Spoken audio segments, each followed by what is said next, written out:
Everybody, it's Anthony Brogdon. Oh man, I got a guy on the channel and he is a long way away from me. As you know, I'm in Detroit, Michigan, USA, and he is not in the USA. He's across the pond, and we're going to talk about that and where he is, get to know him as you know how I do here at Strong Inspirations.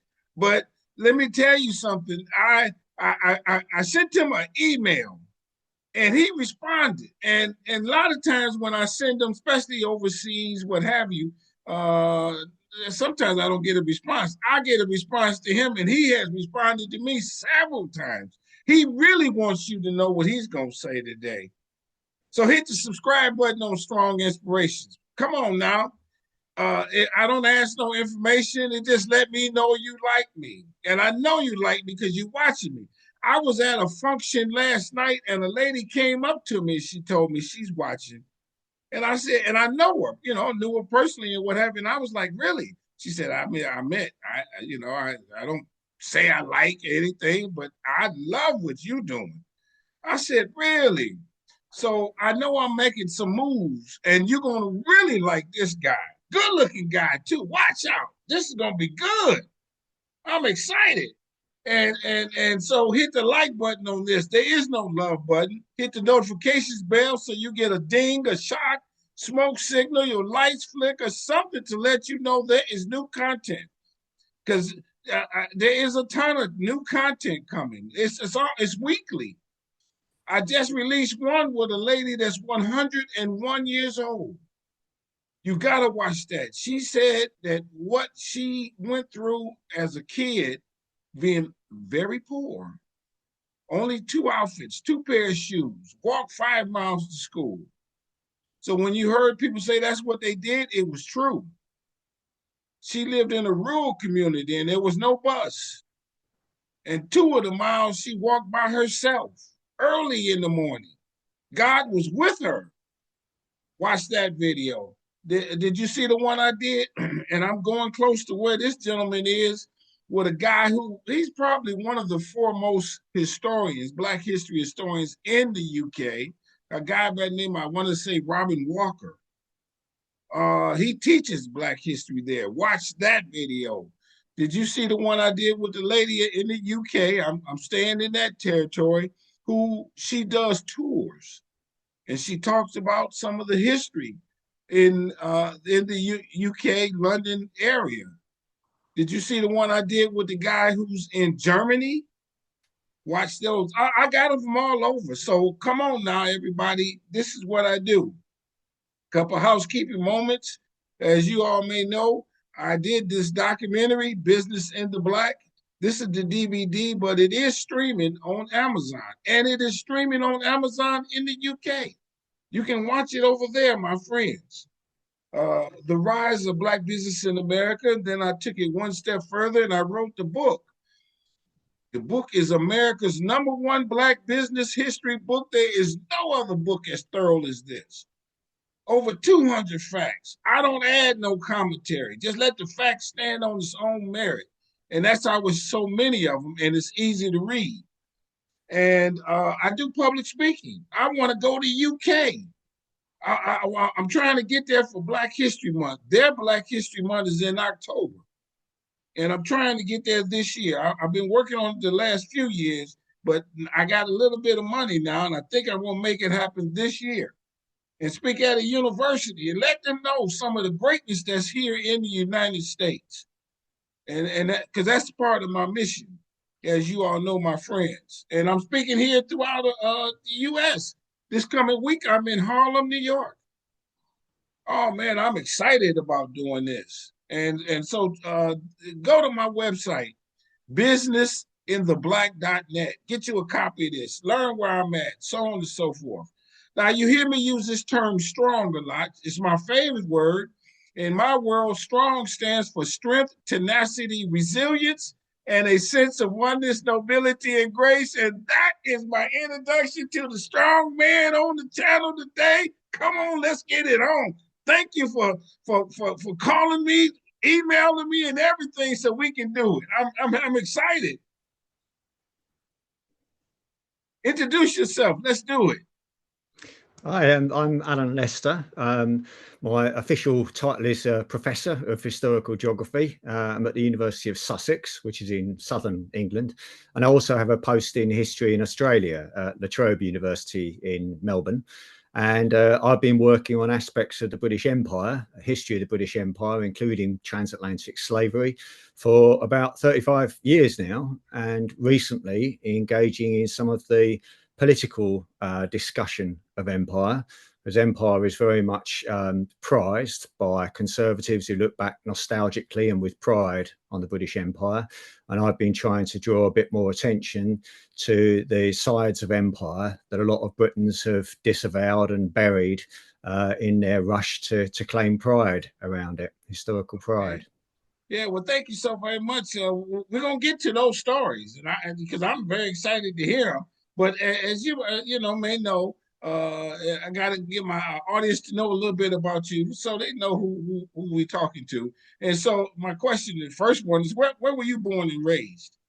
So I was born in Haringey, which is a diverse part of North London. My father was a builder. My mum gave up a job working in a shop in order to look after me and my brother. So we weren't from the wealthiest background. We weren't sort of dirt poor either, but I guess we were part of what you would call or what many people would call the white working class now. At the time I was growing up in Haringey, there were a lot of immigrants coming into the area, many of them black people from the West Indies, from the Caribbean, others Greeks and Turks during the war in Cyprus. Our area was becoming more mixed. And I guess my family adopted the response of a lot of white working class families. They wanted to get out of there. They didn't like the diversity. They didn't like the cultural change that they saw around them. So as a kid, I was taken out to the suburbs as part of what's been known as white flight, as white people move out of areas that are becoming more diverse.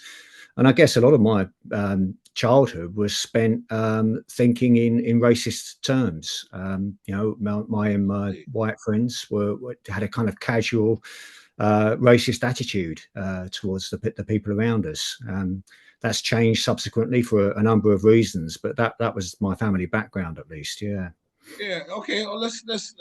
Okay. For those who don't know, the neighborhood you said is inside of London, or it's and that's just that's the name of the neighborhood that you said. Yeah, Haringey is a district in Okay. the northern part of London, so it's inner city area.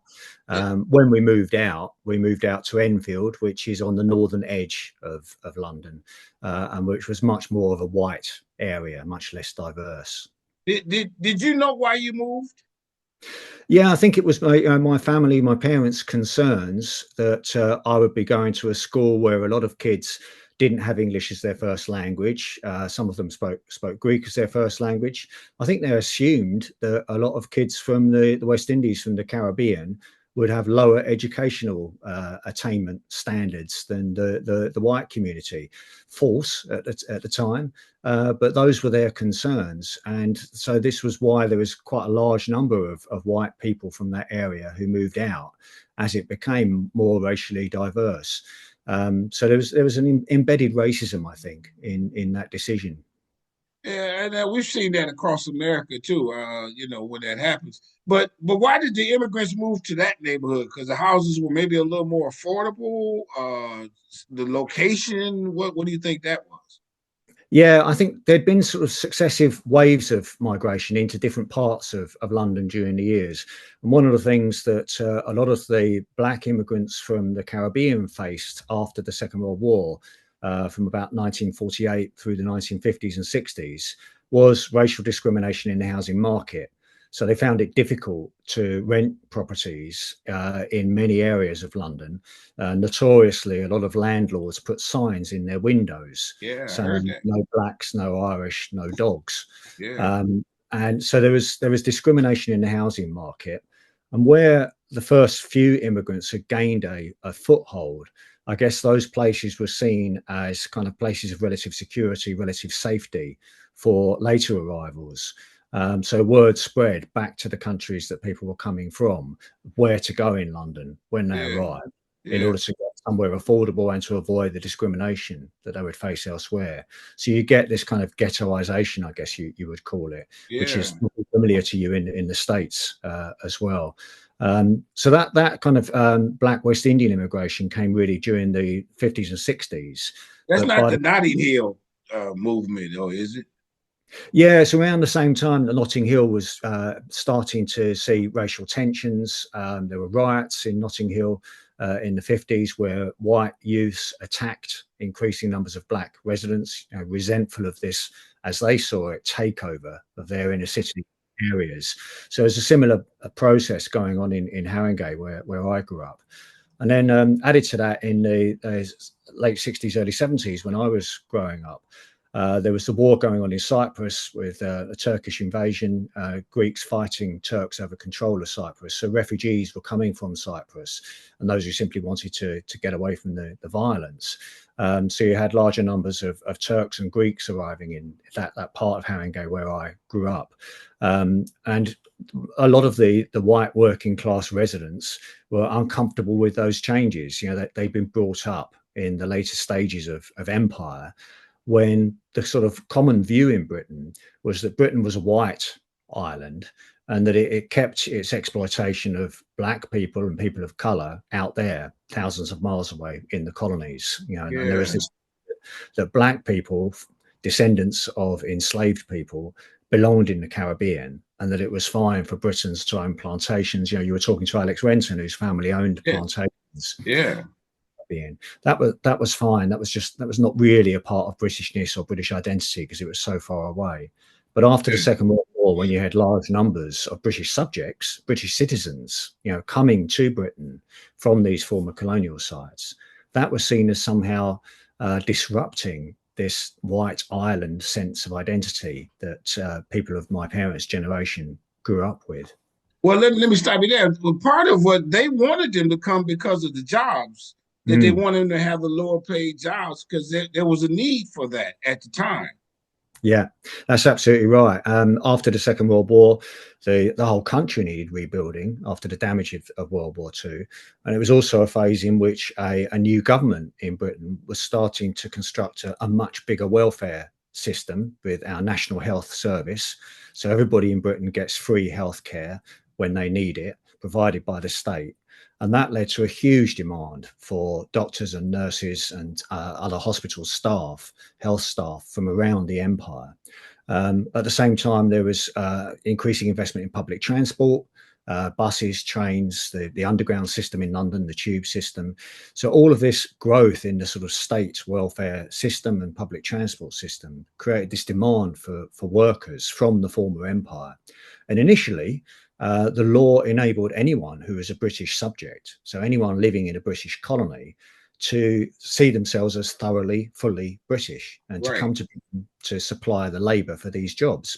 So on the one hand, the state, the government welcomed them, but on the other hand, many of the communities in which they sought to live, they found themselves deeply resented and racially discriminated against. And I think that's been a sort of general pattern in British colonial history in settler colonies around the world, that the labour was required, but not the people. Yeah. Right. They Right. wanted the Right. work done, but they didn't want black and brown people living Yeah. amongst them doing Yeah. that work. Yeah. Yeah. I'm gonna go back to you just a tad. So, how old were you when you moved?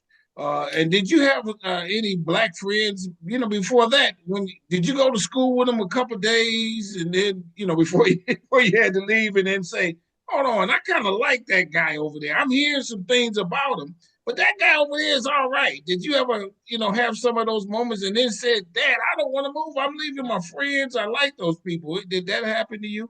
Yeah, I mean, I was quite young when we moved from Haringey to Enfield, before I started at secondary school, so before I was aged 11. But Okay. the school I went to was kind of halfway between, really. It was in a place called Edmonton in North London. And it was a fairly racially diverse school. So it drew on a large catchment area. It was known as a grammar school at the time. So it wasn't a private school. You didn't pay to go there, but you were Right. selected. Primary school Oh, teachers okay. would write a report saying that you were basically clever enough to go to this school. Yeah. So I managed to get into that school. And grew up amongst a racially diverse group, even though I was living in largely white Enfield at the time. So I had black friends, I had Asian friends, I had Greek, Turkish friends, but it's strange because on the one hand, we rubbed shoulders, we got along fine. I counted them as friends, but whenever there was some sort of tension, some kind of division between us, the white kids would always fall back on some kind of racial Yeah, abuse. yeah. To What did emotional, they call the black kids? What was the term? When we be frank on the show here. In America, the term was the N word. Was yeah, it? What was the term there? it varied. I mean, people knew that the N word was really extreme, really severe. Some people still used it. Okay. Others just said black. You black X, Y, or Z. Okay, I Um, got but, you. yeah, and there were terms of abuse for Asian kids as well, what we call the P word, suggesting that Oh, someone can. really? Okay. Oh, So that there were racially abusive terms for each kind of ethnic group in a way, for Greek and Turkish kids as well, yeah, and they would be kind of the default amongst me and my white friends. If you had some kind of dispute with these kids, you yeah, would default to a racist yeah. term of use. Sure. But there were people who were, I mean, me and my friends were racist. There were some who were politically active in their racism. So I think in the talk you had with Alex, you mentioned the National Front, which was an extreme racist organization Yeah, uh, sure. by many youth, skinheads, and so on. Yeah. Um, One of the National Front youth leaders was at my school. Oh, Um, really? he would mobilize, attacks, physical attacks on black and brown kids. Uh, How did that make you feel? I mean, did you stand up for, or you had to be quiet? Because sometimes if you were too friendly with them, or you stood up with black people too much, they would attack you. I had a guy said that happened to him, and it was just because he taught at a black school. Did you yeah, ever face someone looking at you and say, "Now, how do you feel, man? You better join in with me," or anything like that? Yeah, I mean, largely I try to avoid trouble, and sometimes I was on the wrong side of it. As I say, I would use racial terms of abuse. I never, engaged in any Okay, sort of physical violence. okay. Sometimes when one of my black friends was attacked, I would try and step in and say, that's enough. But I didn't Oh, do anywhere near enough at that stage to oh, challenge racism around me because in a kind of latent, lazy way, I shared it. I was part of that white community that felt a sense of resentment and alienation from the black and Asian I, people that oh, were seen to be really? taking over our area. Yeah. That was my attitude at the time. That's the way I was socialized, brought up. Yeah. Yeah, we're gonna fall back on this, but I want to go back just a little bit further too. And I ask people, what did your where did white people in British come from? Um, like, what is your great grandfather? Was he always born? Were they always born in Britain and had that British heritage, or is there other countries involved in your family? Yeah, I mean, I've done a bit of sort of genealogical research, back to about the late 18th century, 1780s, 1790s. That's as far back as I've traced my family. And on my father's side, they were carpenters, wheelwrights, butchers, those kind of professions, stretching back in London from about the sort of mid 19th century. And then before that, they were in a part of rural Oxfordshire. There's still a little thatched cottage by a village green, which was the blacksmiths, where one of my ancestors lived, called Leicester Cottage. My surname, still today. So they were not wealthy. They were part of the kind of working classes. Migrated to London sometime in the 19th century. And on my mum's side, they were from the north of England. Trace those back to Barrow in Furness, which is in Cumbria in the north. It used to be a big shipbuilding area. And it's quite likely that my ancestors on my mum's side were involved in shipbuilding. The furthest back I've gone with that side of the family was the 1830s, when one of my ancestors was in a workhouse, which was where the destitute, those who were without job, those who were living on what was called parish relief, the equivalent of unemployment benefit, where they had to live. And these were constructed to be as much like prisons as possible, Oh because man. the parish would only support you if you couldn't possibly live in any other way. and it was called a workhouse because they were put to work in there, rather Oh, like really? Oh man. um, Oh, yeah. So interesting. as far as I know, Yeah, I didn't have branches of the family who went out to the colonies, engaged in empire. There could well have been. I just don't know about those. The yeah. ones I know about stayed within Britain and moved around within Britain, ending up in London. Because the other thing that could have happened is they could have come to America under that indentured servitude type Mm. concept. How did that work? What did a lot of people say? I want to go to America. What's your back? What do you know of that as Yeah, an you're right. option?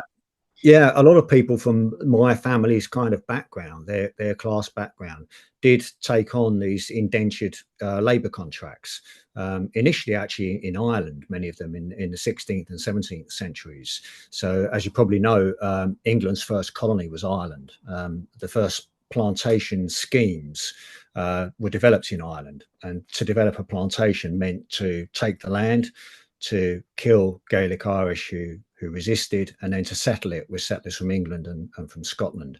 And a lot of those schemes were led by wealthy land-owning Englishmen, but they brought along with them these indentured servants. So these were people who faced very little other option. They didn't own land. They agreed to serve unpaid for a period of usually about 7 years, working the land, developing the land, clearing it for these new landowners in colonial plantations, initially in Ireland and then in Virginia. So from the early 17th century, you start to get the English colonization of America. And Virginia was the first colony, developed in Right, 1607. And a right, lot of indentured workers came out on these 7 year contracts to work in Virginia, then in Barbados, and then in other parts of the Caribbean. So initially, they were doing the work that later on enslaved Africans would be right. brought in to do Yeah, in the yeah, Americas. The difference was that at the end of their 5 or 7 year contract, they would get what was called freedom dues, and that meant land. So they were given a small parcel of land, and they could join the ranks of the free white colonial society as small scale landowners. Now, of course, that's entirely different from the fate of enslaved yeah. captives. Sure, sure, sure. Well, I got one more on this, and we go, talk more about the books and things of that sort. How did the people in Britain decide to be that way, to be so dominant over other folk? What do you think that was? Is there something that clicked in their mind that said, okay, this is who we are? And it wasn't just Britain, it was Portugal, it was Spain, it was those European nations. What was when at the beginning, how did they become that way? I wondered. Is there a quick answer for that? I think that's a really good question, and I think there's multiple agendas going on. So different Britons got involved in colonisation for different reasons. So Okay, if you take those sort of early origins, colonisation of Ireland, there were a number of groups that came together to achieve that, and they had slightly different motivations, but they formed an alliance.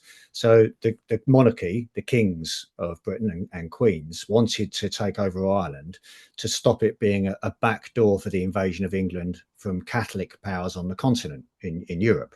So Britain was a Protestant country. It was fighting a series of wars against Catholic Spain and France. And the Irish, being a Catholic population, were likely to ally with Britain's enemies on the continent. So taking over Ireland was one strategic motive, really, for the crown. Then you got these landowners who developed these plantation schemes. They were in it for money and to create followers, to grab land, make themselves rich. And then you've got people like the indentured servants I talked about before. They were kind of escaping poverty, essentially, and looking for new lives for themselves. And gradually, as these rivalries between Britain and the other powers you mentioned, Portugal, Spain, France, developed through the 18th century, they fought a series of wars. Most of them were really about who got to colonize the New World, as they call it, the Caribbean and the Americas. So throughout the 18th century, out of these wars, Britain emerged triumphant, essentially. And then you had this vast new area of opportunity for a whole variety of Britons to go to for different reasons, either to escape poverty. You've got the Puritans in New England who come over because they can't practice their religion in Britain. They want to create these new places of religious freedom for themselves. You've got the indentured servants, escaping poverty. You've got merchants, wealthy investors who see the opportunity to make themselves fabulously rich. So all of these motivations sort of come together in this project of empire. And by the Yeah. late 19th century, empire is part of Britishness. British people see being an imperial country as part of their identity. If you would identify, or if you would list or categorize, is Britain the most powerful nation at that Yeah, time? I mean, was Portugal powerful? Was Spain powerful? Whoever else, was Britain like the most powerful and had the most influence around the world? That kind of thing. yeah. I mean, the locus of power changes. So initially, it's Portugal and then Spain who are colonizing South America and parts of the Caribbean and become fabulously rich in doing so. And then you've got some of the more northern European nations, the Protestant nations like Britain and Holland, trying to get in on the act. So during the 17th century, Britain starts to emerge as a serious rival to Spain and Portugal. Through these wars in the 18th century, by about the 1760s, really, Britain is overwhelmingly the most dominant country in Europe. Its navy, particularly, controls the seas. So by the 19th century, Britain is far and away the most powerful country in the world.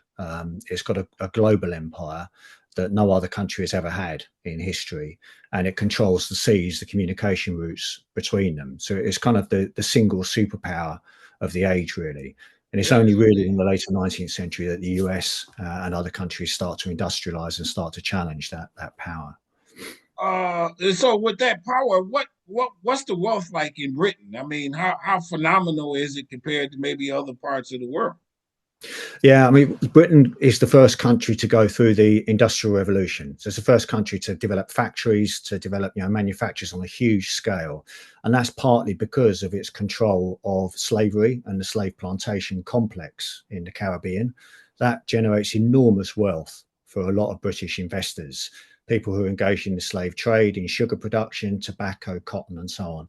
They bring a lot of that wealth back into Britain, and along with a range of other factors like easily accessible coal, it spurs Britain, it kickstarts the Industrial Revolution.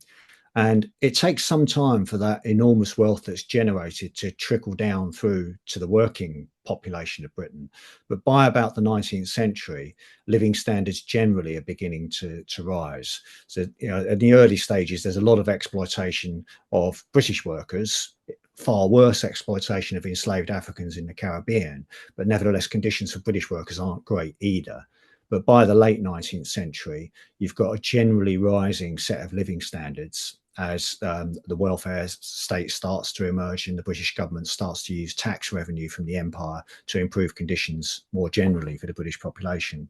What is the rich class called there? I don't know. I guess it's what they call oligarchs in Russia, maybe. What are they called there that they're participating in this globalization and industrialization of the country?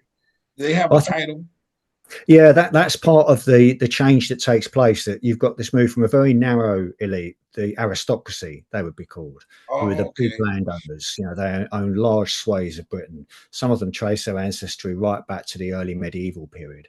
But through this process of industrialization, industrial revolution, through the ability of merchants, middle class merchants, to invest in slave trading and plantation ownership, you've got a much bigger middle class emerging in Britain that is also very wealthy.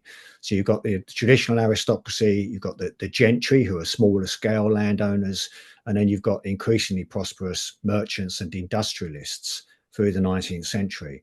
So you've got a quite a large sort of top half of the triangle, if you like, of the British hierarchy is investing in empire, is doing pretty well out of empire. And at the bottom of that kind of pyramid of British society, you've got working class people who are also heavily invested in empire, whether it be as soldiers, as sailors, in the army and the navy, or as immigrants, indentured servants or free settlers going to places like Australia and Canada. Most British immigrants actually during the 19th century continue to go to the USA even after it's independent from the empire. So you've got a lot of British settlers coming to America as white settlers pushing the frontier westward and becoming Americans. But you've got others going out to Canada, Australia, New Zealand, the big settler colonies, and South Africa as well. So pretty much every level of the British pyramid, the social pyramid, is invested in empire in one way or another during the 19th century. When the British come to America initially and they found the country and the colonies and things of that sort, they had to see that it was just a matter of time before the people said, "Hold on, you're taxing us without representation," as they call it, so on and so forth. How long of that time period before the Revolutionary War happened in America? Yeah, Before they first got here and then the war? How long a yeah, that's period? a good question. So the first British colony, as I mentioned, was Virginia in 1607. The American Okay, Revolutionary War breaks out in the 1770s, so roughly 170 years later. okay, yeah, And during that period, it's a really good question why it was that British colonists in the American colonies rebelled and decided to govern themselves, get rid of the British crown, right. whereas their counterparts in other parts of the empire didn't. And one of the reasons is that question of representation in Britain. So as you said, the slogan for the American Revolution is "No taxation without representation." Right. Well, if you look at one of the big differences between British slave owners in America and British slave owners in the Caribbean, one of the big differences is how they're represented in Britain at home. So a lot of those Caribbean plantation owners, like Alex Renton's ancestors, you spoke to Right. before, were part of the British elite. They were members of the aristocracy, members of the gentry. They were members of Parliament, sitting in the British Parliament. They had a really strong lobby representing their interests in Britain. And they knew that at any time their enslaved captives could rebel against them, which they did very often during the 18th and 19th centuries. And they knew they were totally reliant on the British to send soldiers to help them to maintain slavery. So they Right. had this sort of sense of dependency on Britain, and they felt that they were represented at home in Britain. For many of the colonists in the American colonies, that's not necessarily the case. They get the sense that a British government is imposing laws on them, imposing taxes on them, without them having this sort of strong lobby at home in Britain, without being represented there. And after all of these wars against France in North America and elsewhere, you've got a British garrison in America, in the US, what becomes the USA, but it's refusing to help those colonists expand further westwards. So the British government doesn't want to get involved in wars against Native Americans to keep pushing that westward frontier. Oh, I see. So they feel that there's an army there that isn't doing what they want. They're paying for they're paying for its maintenance, having all these taxes imposed on them. And finally, they felt that they would be better off looking after their own affairs, Yeah, sure. including pushing westwards and dispossessing Native Americans themselves. Yeah. And they felt more able to contain slavery without the help of the British military as well, because of the much bigger white population there. Let me ask you this: is there somebody in Britain that Black people look up to for the reason that they were shouting against all this slavery and institutionalizations and things of that sort, and the things that they were doing to people around the world? Is there somebody like that that put their life on the line and saying, "Oh, I know we're great, but what we're doing is not cool"? Is Yeah, there some, one person or group or something, yeah, or a there are. religion or something like that? Yeah, they were, and they included Black people themselves. So from about the 1740s, some of the first people to object to transatlantic slavery and plantation slavery were Quakers, the Religious Society of Friends, who are known for their pacifism. They were some of the first to point out that this, And hold on, let me start. These are Quakers in Britain. yeah, that's Okay, right. all right. Quakers in Britain and in America actually as In well. In America America, too, yes. yeah, yeah, they were some of the first to say that this is not compatible with Christianity. That you are breaking God's will in enacting slavery in the slave trade. By the 1770s, 1780s, you've got quite a group of reformers in Britain, many of them members of the Church of England, the Anglican Church as well now, saying that this is incompatible with Christianity. But some of the most powerful voices are black people who were formerly enslaved. So Damiano Caruana and Uludar Equiano are two of Really? the best known. These were both men who were captured as boys in West Africa. Uh, Equiano was about 11 when he was captured, Caruana around the same age, put on slave ships, endured the horrendous Middle Passage, got to the Americas, were sold through a series of owners, and both had somehow managed to attain their freedom. Both had been bought by relatively benevolent slave owners who were willing to give them their freedom. And they both ended up in London as major members of this campaign to get the slave trade abolished. And what made them so powerful was that first-hand testimony. They'd witnessed slavery Yeah, in a way yeah, that these religious reformers hadn't, yeah, and they toured the country with these white allies, basically, and they took with them some of the props of slavery, chains, whips, to show people, shackles, to show people this was what I was shackled to under the hold of this ship for 2 months as we crossed the Atlantic, and the person yeah. next to me died, and these kinds of stories. And they both wrote extensively. Equiano wrote a narrative of his journeys as an enslaved man, and it was that testimony really powerfully drove the anti-slavery campaign in Britain. Now, So that's like what Frederick Douglass did yeah, yeah, in many exactly. respects. Yeah, and Frederick Douglass, drew on that prior experience of Britain abolishing slavery, and talked about after the abolition of slavery itself, not just the slave trade, but of slavery itself. He spoke about how many Britons saw it as a failure because the enslaved people hadn't done what they were expected to do. They hadn't suddenly become Christian and civilized as Britons saw it. And so he warned that we need to evaluate freedom from Black people's perspective, not from the perspective of former owners, former slave owners, as they were called. We need to ensure proper liberation, rather than just a sort of token one. And so, what ended slavery in Britain? Why? I mean, because it ended many years prior to it did in America. What? And then I guess, and this is more of a question. Then Britain became kind of sympathetic, I think, after a while, and said, "Okay, we stopping to sell the slave. We're getting out of it." What? How did that transition happen? Yeah, I mean, a lot of patriotic Britons claim that Britain was the first country to abolish slavery. It Right, wasn't actually. So Britain abolished the slave trade in 1807. right. It was actually shortly behind Denmark. Denmark was the first European country to abolish its slave trade, although the Danish slave trade was much smaller. So Britain abolished the slave trade in 1807. It didn't actually abolish slavery itself. So, those who were already enslaved stayed enslaved until 1833. The Act went through Parliament in Britain then to abolish slavery itself.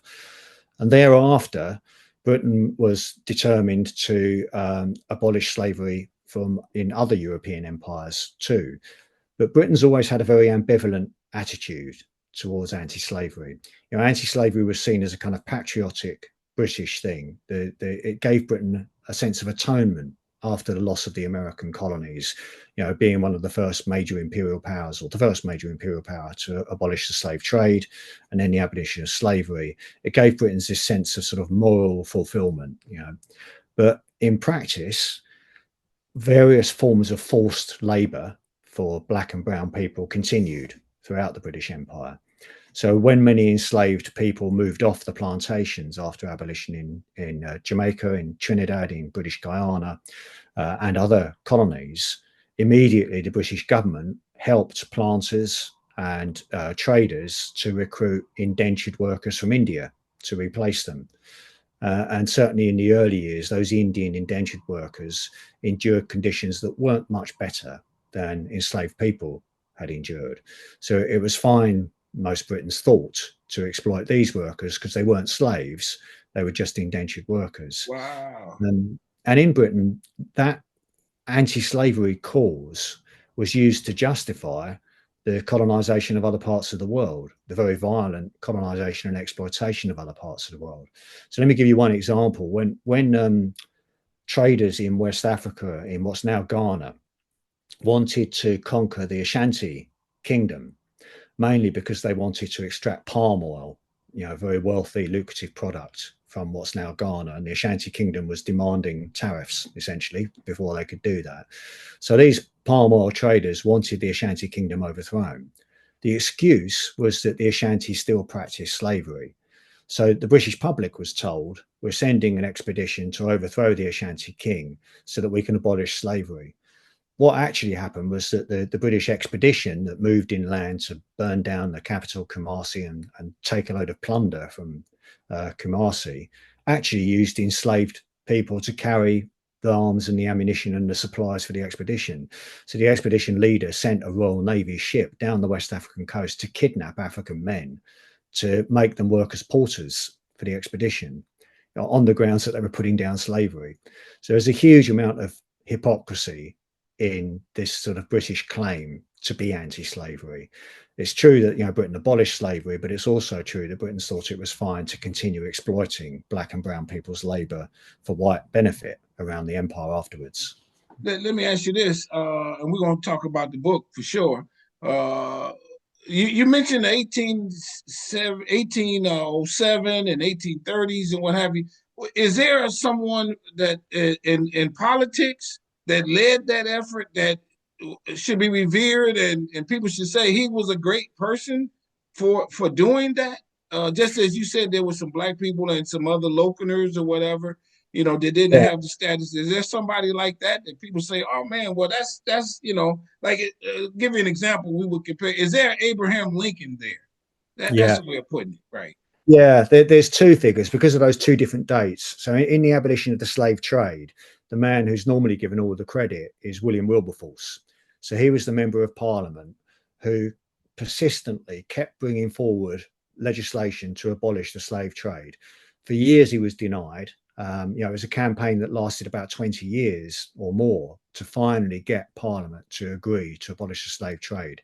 So Wilberforce was the man who kept on coming forward with that legislation. Uh, Recently, a lot of historians think that, if anything, he's been given too much attention because behind him were people like Equiano, Cugrano, and other campaigners who didn't get any of that limelight, weren't given the credit. And it was a multi-pronged alliance of people.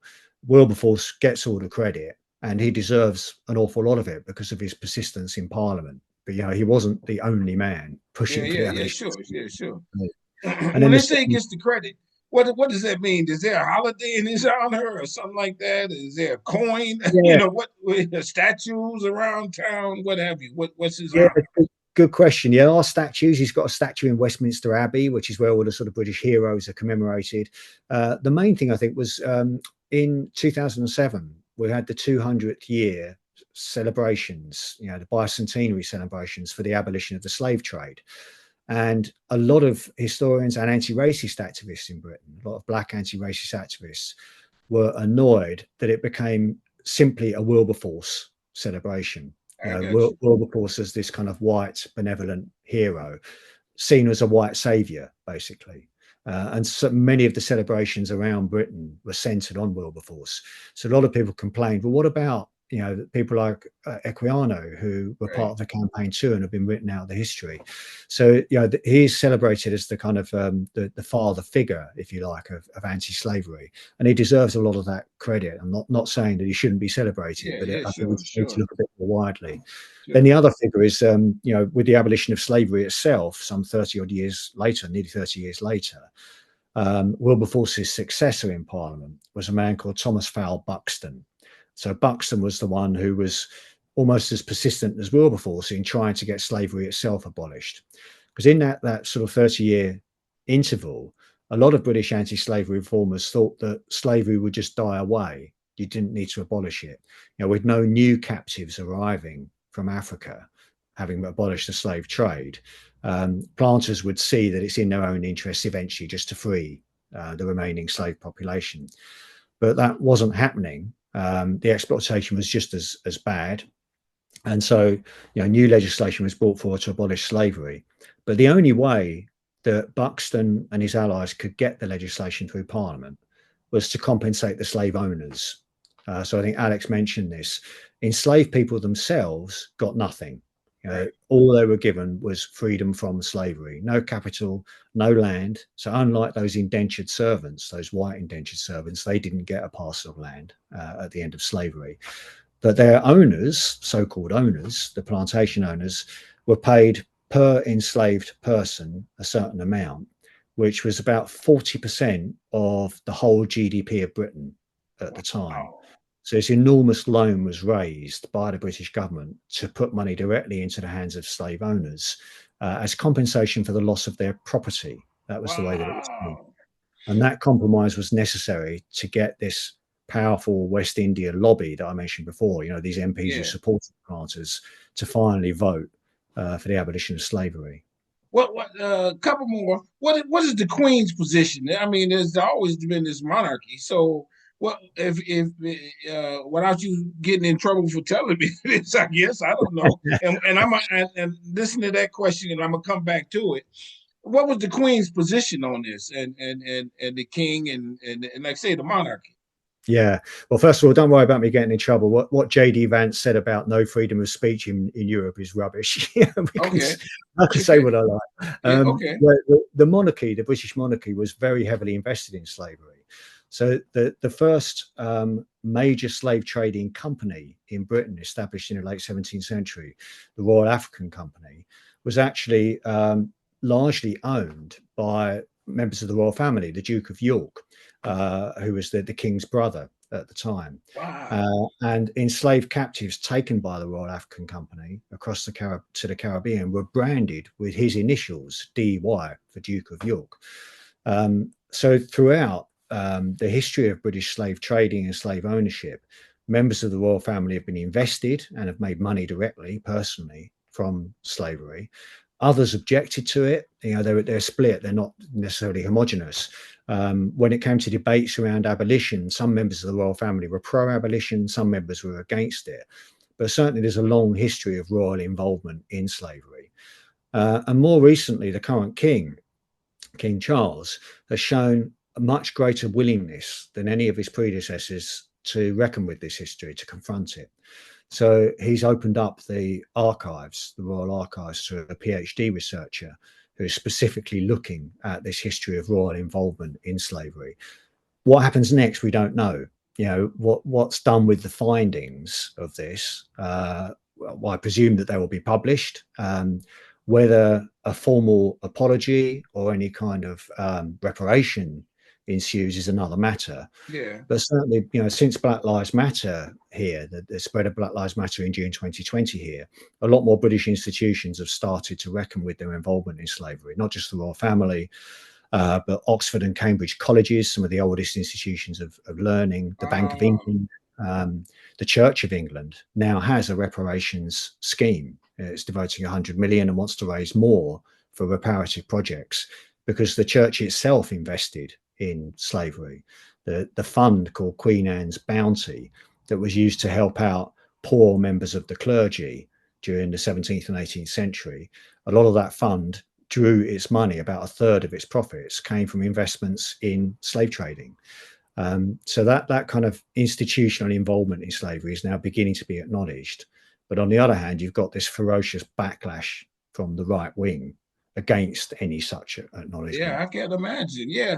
So that leads to this. Uh, could there have been a professor like you back in the 1900s talking about what you talk about? Because I just made that question. Are you worried about saying the things you're saying? Because there are people who are not going to like what you say, and you said, okay, it's okay now. But was it okay in the 1900s, like 1910, 1920, for someone to chronicle what they had done and to make it known, or was it so hush hush? And I don't know. I mean, that the government had their hand on it, saying you can't say this, and you can face retribution, things of that sort. Yeah, it's a really interesting question. Actually, just this morning, I was reading again one of the first historians of the British Empire, a guy called J.R. Seeley, who wrote a book called The Expansion of England in the 1880s, first published in 1883. And that was the most popular history of the British Empire through that period of the early 20th century as well, 1910s, So 1920s. that's 1993. 1883. Oh, Yeah. 1883. Oh, Yeah, that's right. okay. But it was still Okay. very popular in the 1910s and 1920s. Yeah. And it's interesting reading because he is very much pro empire. You know, he thinks that empires are a natural state of being and that Britain's got the best empire, the biggest empire, because Britons are a more advanced race than others. He's very dismissive of indigenous peoples. He's very dismissive of the capacity of black people. So he shares all of those racist views of Okay. the time. But when it comes to transatlantic slavery, he admits that Britain should be ashamed of the role that it played in transatlantic slavery. He skips past it quickly, but he acknowledges, you know, unfortunately, Britain became the biggest slave trading power of the 18th century, and then swiftly on to, you know, the good things about empire. And what's interesting is that in many ways, the backlash now, since Black Lives Matter, and since you've got this growing public recognition of Britain's role in slavery, the backlash now is in some ways worse, even more dishonest than Seeley was, you know, at the height of empire, I because you've see. now got people saying that you shouldn't even discuss Britain's role in slavery, that it wasn't that bad, other countries were worse, you know, anything other than recognize that slavery was a stain in British history, you know, Uh, which even this arch imperial apologist at the time of empire was willing to recognize. Now the kind of right wing backlash is so fierce that you can't even acknowledge that. And you know, you as you'll know, you're seeing the same things in the USA today with yeah. the Yeah. current Sure. Sure. administration Yeah. determined to stop people talking about slavery and determined to, you know, uphold this vision of American history being one of progress and enlightenment, Yeah. and Yeah. nothing to Sure. be ashamed Sure. of, nothing to see here. You've got that here too. Yeah. So you've written a book on this. Is that the case? And uh, you teach classes on this on what we Yeah, just talked about? yeah. I mean, maybe I should say a little bit more about my sort of personal trajectory. We started off with, you know, my youth, but Yeah. for the Yeah. next sort of 30 odd years or so, I became a specialist on the British Empire, an academic specialist. And I guess what really changed for me, what changed my views about race and about British history, was going to South Africa near the end of apartheid. So I was lucky enough to get into Cambridge University, you know, a very good university here, and got some funding from the university to go to South Africa when I was 20 to Wow. write a dissertation. And this is in 1988, towards the end of apartheid. And I arrived on this university campus, University of Natal, as it was called then. It's KwaZulu Natal now, which under apartheid laws was supposed to be whites only. You know, only white students admitted there. But the university administration was fairly liberal, and they were breaking the law by admitting some black students, and they were getting away with it as apartheid was beginning to crumble. So when I arrived at the university campus, I went to the refectory, you know, that evening, got my tray of dinner, and looked out around this refectory hall, and there were most tables just had white students on, but there was one table with black students, local Zulu speaking students. And I thought, well, I'll probably learn a bit more by sitting with them.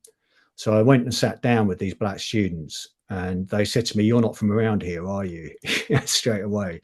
So I said, "No, I'm visiting from England." And they said, "Right, well, we're going to take you under our wing, and we're going to show you what life is like under apartheid, so that when you go back to England, you can tell people." You know, because at this stage, the news coming out from South Africa was very restricted. And most of these students were engaged in the anti apartheid struggle. They were members of the UDF, which was the kind of internal wing of the banned ANC, African National Congress. So I spent the 6 weeks there doing hardly any of the research I was supposed to be doing in the archives, but being taken by these black students into the townships, um, where a war was raging as the white apartheid government was backing a Zulu nationalist group called Inkatha to attack largely younger ANC and UDF supporting anti-apartheid activists. So the white government was saying, look, this is what happens when black people get power. You get black on black violence. They just fight one another. You know, we can't end apartheid. What they were actually doing was sponsoring this violence. So I saw army and police convoys escorting these Inkatha warriors into these townships and then killing people, burning houses. Um, and some of the friends that I had made they and their families were getting arrested and detained without trial under emergency legislation. Eventually, I had to leave because my presence as a white guy in the townships was putting my friends in danger. I was obviously quite a visible sort of presence there. And when I phoned home to my parents, the phone was being tapped. So, I put the receiver down, and then the security forces, the apartheid security forces, wanted me to know, because I'd put the receiver down. The phone would ring again. I'd pick it up and I'd hear a tape recording of the conversation I just had with my mum and dad. So all of this was sort of mounting up, making me think, it's probably not wise for me to carry on being here and putting these new friends in danger. So I left, came back home, but it completely widened my world.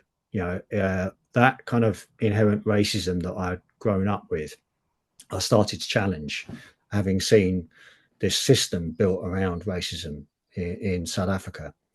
And it was that experience that made me think that I wanted to try and understand how such a horrific system of racism could become inscribed in government in this way. So I became an academic really to study the origins of apartheid.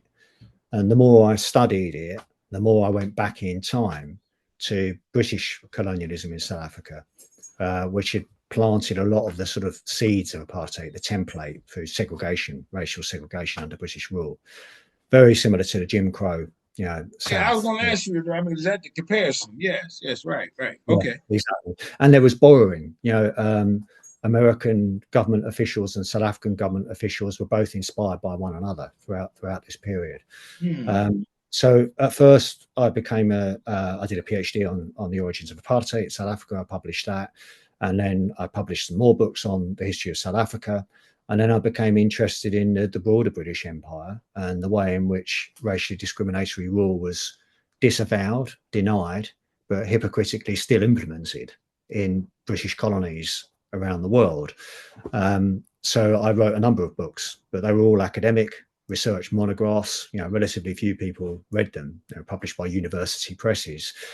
And then a kind of another turning point came around 2020. I got very ill. I had a liver condition that led to a transplant, that led to them discovering that I had cancer of the bile duct. So I've spent a long time in hospital over the last few years. And so I couldn't get on with archival research. I couldn't teach. I couldn't do university administration. But what I could do was kind of from my hospital bed, start to object to this right-wing backlash against Black Lives Matter and the denial, the historical denialism that fueled a lot of that right-wing backlash. So I started to write not so much about imperial history itself, but about what really happened as compared to what right-wing conservatives were saying happened. I was determined to tell these stories that were being denied. So I've written a number of books in that vein. I guess if you don't mind, I'll just show Yeah, you. please. That's what we do here. I want you to. Yeah. So this Yes. one, Deny and Disavow, I wrote from Yes. a hospital bed in London Yes. mainly. And that's about the reasons for this backlash against Black Lives Matter. Well, let me stop you there. Who's the picture of that on the cover? That's So a lady. Queen Victoria. That's Queen Victoria. Yeah, this kind of Oh, really? icon of the British Empire in the 19th century. So Yeah. you crashing on her? I know they didn't like that. Then. Yeah, a lot of people don't like what I've been doing over the last couple of years because I'm contradicting what they're saying. So yeah, that book is about the culture war over empire in Britain, why it was that so many people were determined to deny and disavow histories of slavery, slave ownership after Black Lives Matter. There's this kind of reaction against Black Lives Matter. And then more recently, I've written this book, Truth About I edited rather this book, which is a collection of about 15 professional historians of the empire, writing about aspects of empire that right-wingers in particular want to deny. And it takes on one particular book that became a bestseller in Britain by a retired theologian who's now a Lord in the House of Lords, appointed by the Conservative Party, called Nigel Biggar. He wrote a book called Colonialism: A Moral Reckoning, which is a new justification of colonialism and of empire, which says that overall it can be seen as morally just to go and colonize other peoples. So a lot of historians including myself, were keen to rebut these ideas and to say, Yeah, actually, you're leaving out of your story some of the major characteristics of the British Empire. So that book, The Truth About Empire, is a collection of yeah. historians telling those stories. Okay, before we come to a close, I gotta brag on you for being on the show, so to speak. Are you? Everybody knows you. Are you the foremost historian in England, and that you've gotten awards and stuff like that for what you've done? No, I wouldn't say Be that. I mean, honest with us too. Yeah, yeah. Go no, ahead, tell no, I us a mean, little bit about it. I mean, it's difficult to, I wouldn't, I definitely wouldn't say that. I think I've become more known as a result of doing some of this public engagement work, certainly better known than I was when I was just writing academic books. Yeah, So, I've been quoted in newspapers and I've been on TV and on the radio and that kind of thing, which I didn't used to do. But I'm certainly not some sort of, celebrated, major recognized historian. I just sort of try and play my part, basically. uh, but did you? Oh, let me ask you this: was there one night that you said, "I'm going out on a limb. I'm going out of my box to do this, to become this person that people know and hear, and I write this about it"? Because that's one question. I'm gonna stop there. Yeah, there was that moment, and it was when I was lying in hospital with a very poor prognosis, and I was thinking, that I spent 30 odd years writing stuff that very few people are going to read in academic journals and academic books. All of a sudden, the thing that I spent all this time becoming an expert in, that I shed blood, sweat, and tears to become an expert in, is suddenly being denied for political reasons by people who are opposed to Black Lives Matter. Yeah, If yeah, yeah, you're yeah, opposed to anti-racism, what does that make you?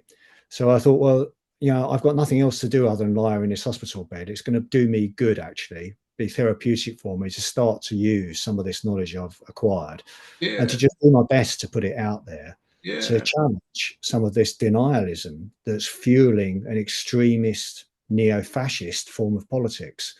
So, I didn't agree with the politics, but even more, I didn't agree with their abuse of history. yeah, So I thought, well, I'll use whatever time I've got left to write yeah, yeah. against this. Okay, I gotta ask you: have you faced death threats for this? No, I do get abuse, quite a lot of abuse. I've had stories put about against me on social media and in the mainstream media. I had to do an interview for the Times recently about something that was said about me, but I don't face the level of threats that Black and women scholars in my field, and other public Oh, is historians, that right? Okay. they tend to get a lot more abuse. So a friend of mine, Corinne Fowler, for instance, she wrote a report for the National Trust, which owns a lot of stately homes, about how many of them have been involved in slave ownership, their owners involved in slave ownership. She got death threats. I bet. Yeah, and then I've got a couple of contacts who are much more popular historians than me. David Olusoga, who's a Black writer and TV presenter, he's had worse threats than me. He's much better known Oh, than me. yeah. And Satnam Sangera, who's written a couple of very popular books on Empire, Empire Land and Empire World, who's of Indian descent. He gets a lot more threats than me. So being Oh, okay. a white British man, I don't get those level of threats.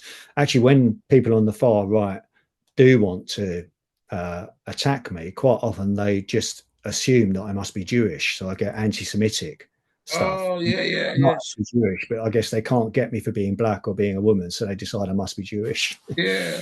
A couple more. I know we're going over the time, and thank you for doing this. When uh has let's see, the universities, they accept you. The universities have an attitude that we want our students to hear what you have to say. Absolutely. Yeah. Yeah. The Sussex University, where I work, has been incredibly supportive. There is academic freedom in British universities. Okay. There is freedom of speech. We obviously try to balance that against people using speech that is harassing or bullying. Yeah. And Sussex University is in the news here at the moment for trying to get that balance. It's been accused of getting it wrong.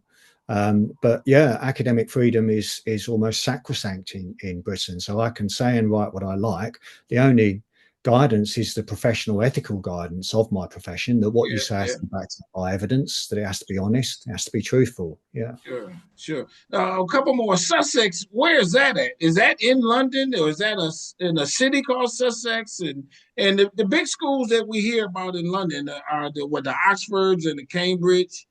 Is Sussex a smaller university? What is it like? Yeah, so Sussex is about 50 miles south of London, right on the south coast of England. Okay, The nearest town is or city is Brighton. So then you've got London just to the north. Oxford and Cambridge are to the northeast for Cambridge and northwest for Oxford again from London. So probably the biggest known university in London itself is UCL, University College London. right. Yeah, so that's the distribution there. Is there a society of historians there like yourself, that Black history historians? We have organizations here for Black history. Is there such a group like that? What kind of group do you belong to Yeah, from a historical standpoint? there's a Royal Historical Society that represents historians who've written books, essentially. Okay, There's an increasing Black presence within that and increasing attention within it to racial disparities in higher education in Britain. So there are very few Black professors that Royal Historical Society is trying to advocate for okay, Black academics. There are also a whole host of Black history groups. Most towns and cities have their own local Black history groups. Um, really? and yeah, they're very active in telling these hidden histories of Black people. And they do a lot of the work that academics like myself try to draw upon, sort of work in association. Yeah. So do you lecture? Do you do public speaking, like for Black History Month? Do people need to seek you out, that kind of thing? Yeah, occasionally. Yeah, I do public speaking of various kinds, and I'll speak to anyone who will have me, essentially, as long as I can fit it in Yeah, to my yeah, diary. So yeah. I've talked to everyone from conservative white groups about which people in my small town in Sussex owned enslaved people, owned in brackets, in the Caribbean. Wow. In this tiny little Sussex town I live in, 4 people were paid compensation when their enslaved captives were freed in the 1830s.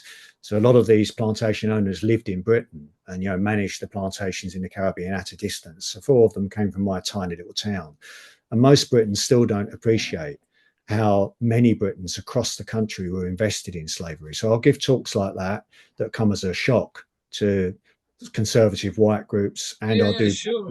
events. I'll talk to schools, do quite a lot of schools talks, trying to raise awareness of these hidden histories. So Yes. basically anyone who will have me. Yeah. Yeah. Okay. How do people get your book? Where is it sold? The You can books? get it on Amazon. Both those books I just showed you, all Yes. my earlier academic books are there as well, Yes. or from other book retailers online, or asking local bookshops if you want to support local books Sure. Sure. industries. They'll all be able to order it in for you. Yeah.